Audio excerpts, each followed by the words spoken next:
नमस्कार दोस्तों, मैं हूं सीए तेजस संधारिया भावनगर गुजरात से। और आज हम बात करेंगे डायरेक्ट टैक्स विवाद से विश्वास स्कीम 2024 के बारे में। तो चलिए देखते हैं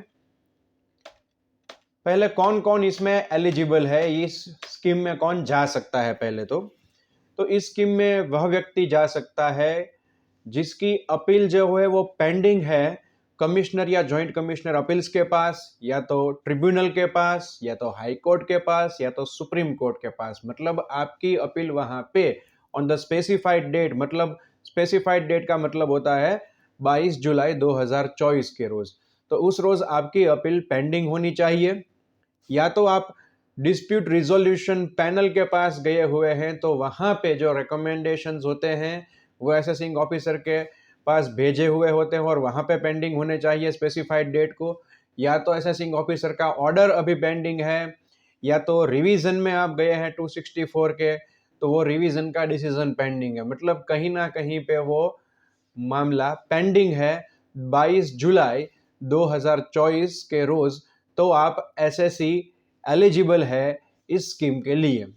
चलिए उसके बाद देखते हैं कि अगर एलिजिबल है और इस स्कीम में जाते भी हैं तो इसके अंदर किस तरह से टैक्स लगेगा वह देख लेते हैं। तो देखिए आपकी स्क्रीन पे मैंने ये टेबल दिखाया हुआ है पूरा, कि अगर कोई व्यक्ति 31 दिसंबर तक यहाँ पे डिक्लेरेशन दे देता है और इस स्कीम में ज्वाइन कर लेता है, तो उस एसएससी को जो डिस्प्यूटेड टैक्स है उसकी मैटर के बारे में 100% टैक्स दे देना है, और उसकी जो इंटरेस्ट और पेनल्टी है वो माफ हो जाएगी और उसके ऊपर कोई प्रोसिक्यूशन वगैरह भी आगे जाके नहीं होगा। ऐसा इस स्कीम का प्रस्ताव है।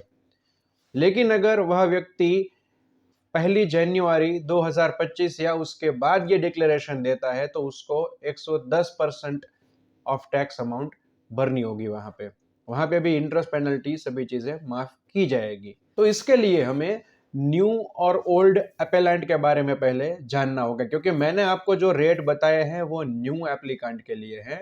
ओल्ड एप्लीकांट के लिए वो 10% ज्यादा है। मतलब आप देख सकते हैं टेबल के 31/12 तक अगर वो डिक्लेरेशन दे देता है तो 100 की बजाय 110% है, और उसके बाद जो 110% है न्यू अपेलेंट के लिए वो ओल्ड के लिए 120% हो जाता है। तो न्यू अपेलेंट मतलब ऐसा अपेलेंट की जिसकी अपील है वो फाइल हो गई है 1 फरवरी 2020 या उसके बाद में। अगर वो 31 जनवरी 2020 या उसके पहले की अपील पेंडिंग पड़ी हुई है अभी तक, तो उसको ओल्ड अपेलेंट बोला जाएगा। तो काफी सिंपल है ये। अभी आगे बढ़ते हैं इस टेबल में, कि अगर आपका कोई पेनल्टी या इंटरेस्ट का अपील पेंडिंग है, पेनल्टी इंटरेस्ट या फीस का अपील, जिसकी ओर disputed penalty, disputed interest, disputed fees terminology के हिसाब से यहाँ पे बोला गया है, तो वहां पे आपको सिर्फ 25% पे करना है और बाकी का माफ हो जाएगा। लेकिन 1 जनवरी के बाद 30%, और वो भी न्यू अपेलेंट के बारे में। अगर ओल्ड अपेलेंट हुआ तो 31 दिसंबर तक वो होगा 30%, और उसके बाद हो जाएगा 35%। तो इस तरह की ये स्कीम है। डिस्प्यूटेड इंटरेस्ट, डिस्प्यूटेड टैक्स, ये दोनों के बारे में थोड़ा जान लेते हैं। डिस्प्यूटेड इंटरेस्ट मतलब वैसा इंटरेस्ट के जो डिस्प्यूटेड टैक्स के ऊपर नहीं गिना गया। अभी आपको लगेगा ऐसा किस तरह से हो सकता है। तो मान लीजिए आपको टैक्स के बारे में कोई डिस्प्यूट नहीं है, टैक्स के बारे में आप एग्री है डिपार्टमेंट के साथ, आपके सामने जो ऑर्डर हुआ है उसके मामले में, लेकिन वहां पे जो सेक्शन 234 एबीसी का इंटरेस्ट गिना गया है उसमें से 234 सी वाले इंटरेस्ट में आपको वहां पे कोई डिस्प्यूट है। मतलब आप बोल रहे हैं कि इतना यहाँ पे इंटरेस्ट नहीं लगना चाहिए, तो वहां पे आपको सिर्फ इंटरेस्ट में ही डिस्प्यूट है, बेसिक अमाउंट में नहीं है, टैक्स की अमाउंट में। तो यह जो केस है उसमें आपको जो अपील फाइल करनी पड़ेगी, वहां पे जो अमाउंट इन्वॉल्व होगी उसको बोला जाएगा डिस्प्यूटेड इंटरेस्ट, क्योंकि इंटरेस्ट के बारे में आपने डिस्प्यूट क्रिएट किया है। तो इस ऐसे केस में ये 25, 30 या 35% वाला प्रोविजन लगेगा। अदरवाइज डिस्प्यूटेड टैक्स के ऊपर जो इंटरेस्ट या पेनल्टी आने वाला है वो तो वैसे ही वहां पे खत्म हो जाएगा इस स्कीम की जो बेनिफिट्स है उसके तहत। अब देखते हैं कि इसमें कौन इन एलिजिबल है, मतलब इस स्कीम के तहत वो अपना डिक्लेरेशन फाइल नहीं कर सकता है। तो उसमें पहली कैटेगरी है कि जिसके केस में सर्च या सर्वे हुआ है और उसकी वजह से उसका असेसमेंट ऑर्डर निकला है और उसके अगेंस्ट में कोई अपील फाइल की गई है, वो अभी तक पेंडिंग है, तो वैसे केसेस यहाँ पे एलिजिबल नहीं है। दूसरी कैटेगरी है, अगर आप डिक्लेरेशन फाइल करें उससे पहले ही आपके सामने प्रोसिक्यूशन का मामला इनिशिएट हो गया है, तो भी आप एलिजिबल नहीं हैं। या तो आपका मामला जो है वो अनडिस्क्लोज्ड फॉरेन इनकम या फॉरेन एसेट के साथ जुड़ा हुआ है, या तो स्पेसिफिक एक्ट के अंडर में आपके अगेंस्ट में अगर कार्यवाही की गई है, जैसे कि नारकोटिक ड्रग्स वाला एक्ट है, स्मगलिंग वाला एक्ट है, prevention of money laundering act है, तो ऐसे केसेस में जो मामले फंसे हुए हैं वह सभी इसमें इनएलिजिबल है।